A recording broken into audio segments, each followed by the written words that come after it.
Nasal irrigation या जल नीति की बात करेंगे।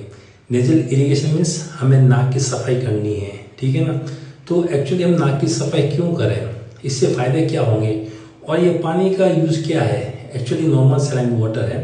नॉर्मल सलाइन मीन्स यानी कि इस पानी में गुनगुना करके मैंने थोड़ा सा नमक डाला है, ताकि अगर जो हमारे नाक के अंदर कोई म्यूकस के अंदर म्यूकस को और पतला कर देता है ताकि म्यूकस बाहर आए, और म्यूकस के अंदर जो बैक्टीरिया, वायरस और पैरासाइट ट्रैप हो गए हैं वो भी नाक के थ्रू बाहर निकले।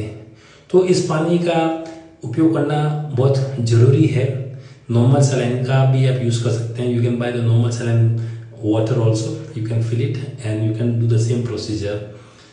तो क्या होता है कि नेजल इरिगेशन या जल नीति करने से हमारा जो नोस्ट्रल जो इनर पैसेज होता है उसमें हमेशा सफाई रहती है। क्योंकि क्या होता है कि हम जो श्वास लेते हैं तो हमारे एक्सटर्नल एनवायरनमेंट में बैक्टीरिया भी होते हैं, वायरस भी होते हैं, पैरासाइट भी होते हैं, फंगस भी होती है। तो जैसे हम श्वास लेते हैं तो खुदा ने हमारे नाक के अंदर देख छोटे छोटे बाल होते हैं, वो भी यूजली ट्रैप कर लेते हैं सारे माइक्रो ऑर्गेनिजम्स को। और अगर वो नहीं कर पाते तो उसके अंदर म्यूकस भी होता है, म्यूकस उसको ट्रैप कर लेता है। फिर हम क्या करते हैं, मान लीजिए इन्फेक्शन तो हम अगर इनहेल करते हैं तो हमारे सिस्टम के अंदर चले जाते हैं, then multiply and we get infection. आप सब ने कोविड को तो झेला है, आपको पता कोविड कितना खतरनाक वायरस था, कोविड-19। कोविड के टाइम में हमने क्या किया, हमने अपने चेहरे पे मास्क लगाए, ठीक है। क्यों लगाए मास्क, ताकि जो वायरस है, कोविड-19 वायरस है, वो हमारे नाक के थ्रू हमारे शरीर के अंदर ना जाए या हमारे मुंह के थ्रू हमारे शरीर के अंदर ना जाए।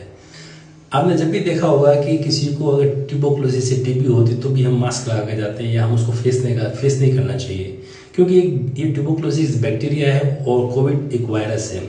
ये हमारे नाक के थ्रू, हमारे मुंह के थ्रू हमारे शरीर के अंदर जाते हैं और हमें इन्फेक्ट करते हैं।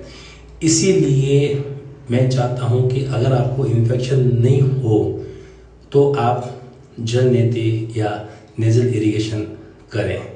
अगर आप जल नीति के द्वारा अगर हम लोग रोज सफाई करें अपने नोस्ट्रल की, तो आपके जो इन्फेक्शन के चांसेस होते हैं वो 95% कम हो जाते हैं अगर आप डेली करते हैं तो। क्योंकि आप जब बाहर जाते हैं तो you also deal with the environment में एक्सपोज होते हैं, वहाँ कई तरह के पोल्यूशन होता है, ठीक है। आज का जो वातावरण आपको भी पता है, मुझे भी पता है। अगर आपको हेल्दी रहना है, आपको मिनिमम इन्फेक्शन के साथ में इन्वॉल्व होना है या अपने आप को हमेशा स्वस्थ रखना है, तो आपको नेजल इरिगेशन के लिए मैं हमेशा एम्फेसाइज करूँगा। तो